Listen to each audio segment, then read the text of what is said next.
It's now time for Me and My Roku with host Peter Clay. Roku update leads to Netflix shutdown. Incidentally, this is Peter. So we have a voicemail now from Peter. Pete, you are not. This is what it's all about, isn't it? Oh, wow. Oh, boy. Hello again, everybody. Welcome to another fabulous edition of Me and My Roku. I'm your host, Peter Clay, and it's great to be with you to show you what I do with the Roku, and maybe that sparks that little fire in your brain to go, hey, maybe I can do something with a Roku. I should do that. If you can figure out the intricacies of a podcast, then you can handle the Roku. I swear you can do it. And so much about this is about the Roku, and now what about the me part? This is a me show, and the me part of it actually is just what I do. I'm unbiased. I'm unsponsored. I do not take, this is not from Roku. Anything that happens in this program is about what I do. So that's technically the me part, but I think maybe to know a little bit about me and my background might help you in going forward with this stuff. So, am I some sort of an expert on this? Time will tell on that stuff. I'm just me. I'm just a guy. I'm a guy with a Roku. Well, 3 of them now. And a Chromecast. Don't worry about that. And a Fire TV. Don't worry about that. It's okay. And a tablet. Hey, it's okay. All right? And an iPhone. Hey. No, but not an Apple TV yet. So anyway, all I've been doing is since 19, that's how old I am. Since 2009, I've had a Roku of some sort or another. And now I have 3 of them. And since then, I've been going in there and experimenting and going in there and having fun. Too much of what I find, and what I wanted to restart this podcast was, too many of these commercial sites trying to get clicks going, Hulu versus Netflix, Pluto versus Stir, which one's the best? Compare and contrast and blah, blah, blah, blah. The beauty of the Roku is it's all in front of you. With its interface, everything's right there for you to grab onto and to hold, and you can use it and to experiment with and to try things out and to pay for them or not pay for them. Free, paid, sort of paid, free trials, all that good stuff. It's all there for you.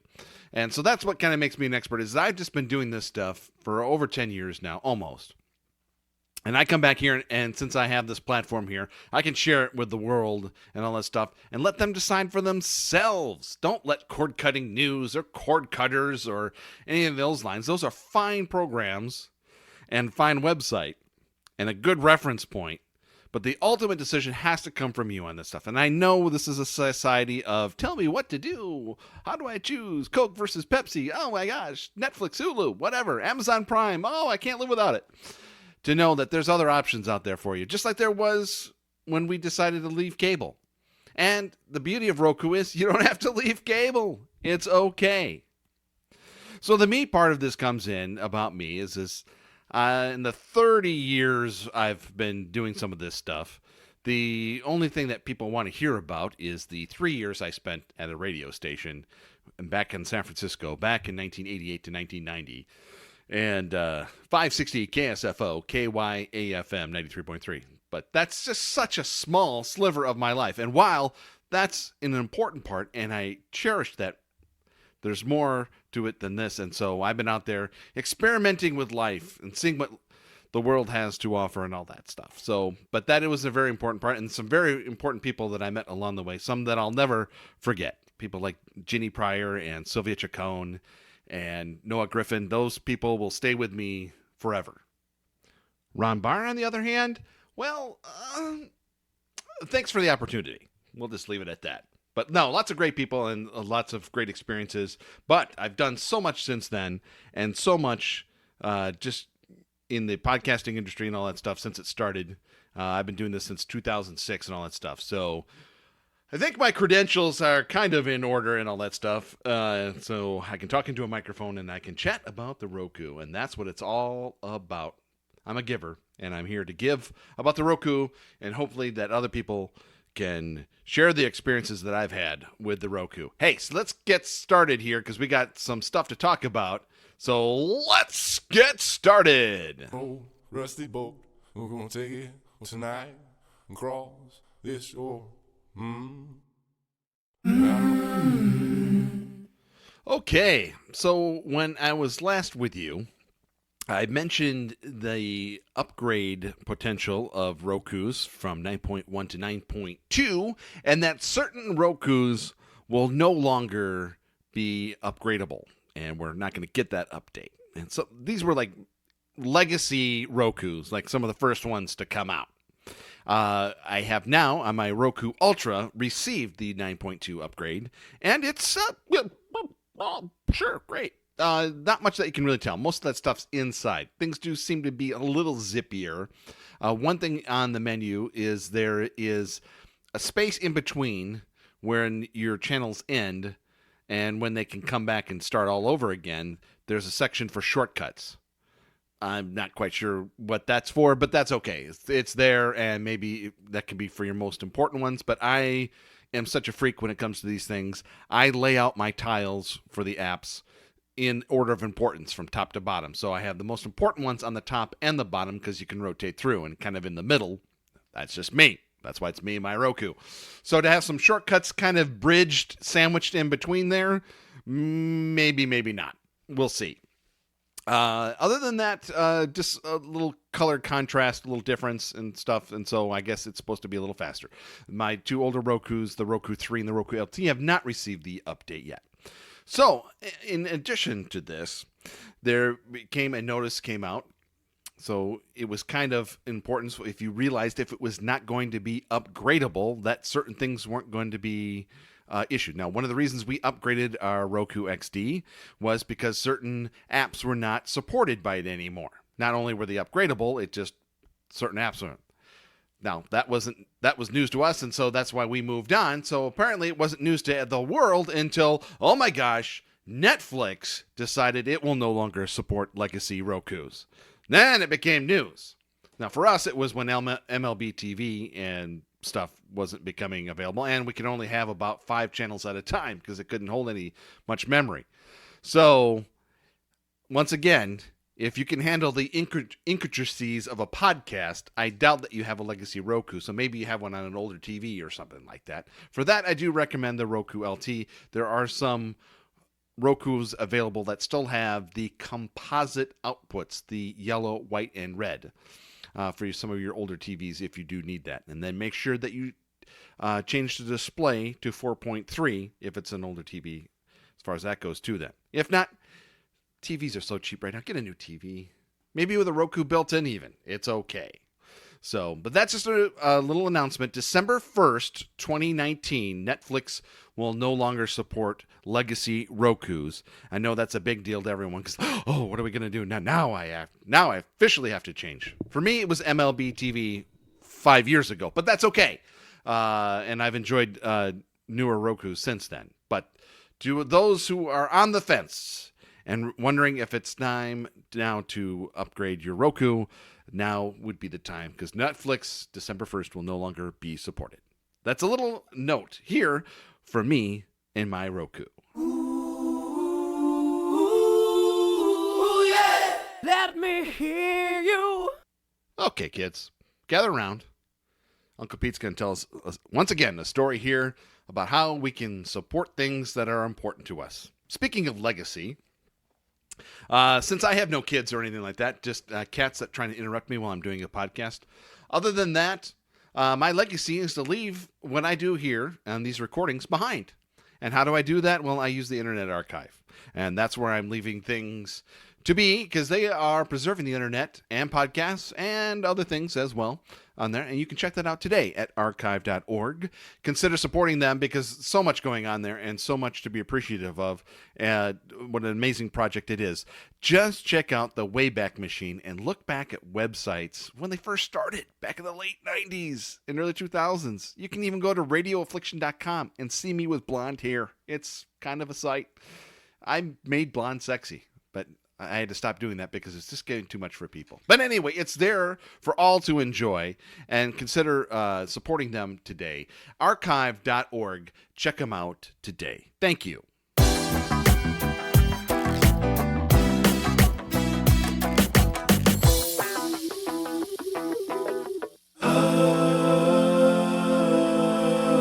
Okay.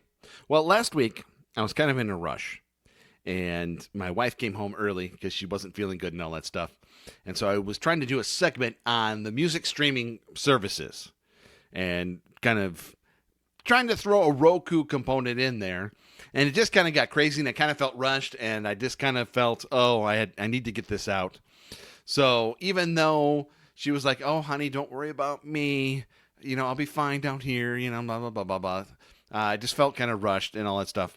And I don't know if I can really add more to it than other than the craziness has continued and stuff. So music streaming services are available on the Roku and all that stuff. But you can pattern the things that you do on your Roku between paid services, ad-supported services, and everything like that, and cancellation. Just to know that you don't have to be wedded. You don't have to be tribal about these things. Because the point is, they're all great. Now, I'm a little obsessive about my music. I've been collecting music since I was 6-7 years old. I started with vinyl records and cassette tapes. I had so many cassette tapes. Oh my gosh. And then the CDs came out. And then I kind of retroactively went back into 8-tracks because then the first car I had an 8-track player in it and all the humanity and all that stuff. And then there was mini disc and reel to reel. And oh my gosh, it was just crazy stuff. So now all the streaming services, Apple Music, YouTube, which then gets you YouTube Music and Google Play, Sirius XM, iHeartMedia, Amazon Music, Tidal, Spotify, Pandora, 10 that I just came off the top of my head. And there's more. Is Rhapsody still out there? I don't know. It's just it's crazy. So you can use most of these on your Roku. I've now noticed that Apple Music is on the Chromecast, can be Chromecasted. This is not a Chromecast show. That's okay, but that's just the point. So all these things can be put on. I like Spotify and Pandora. I will keep them in perpetuity because they have the free component with the ad-supported. Pandora on the Roku is a fantastic site because you only get commercials twice an hour maybe, and it's like a 30-second thing, and it's usually local even too, dependent on your provider. And so that's a real good service.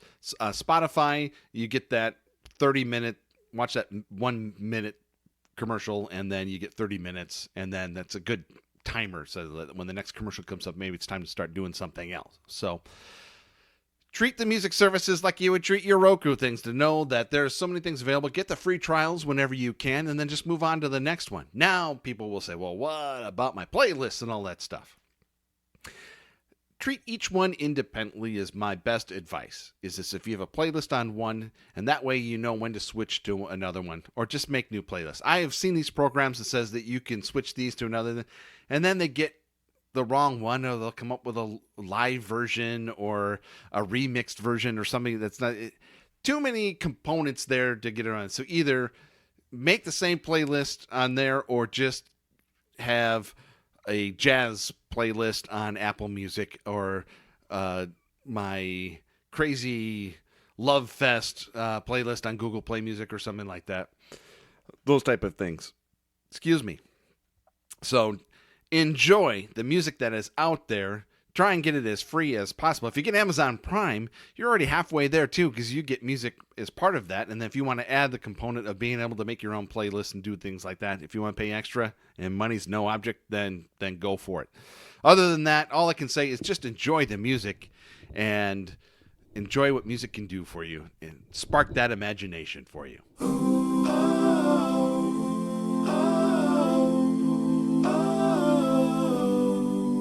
Na na na na na. Okay, some news and notes. One thing that's also available on the new 9.2 upgrade when you get it, if your Roku supports it.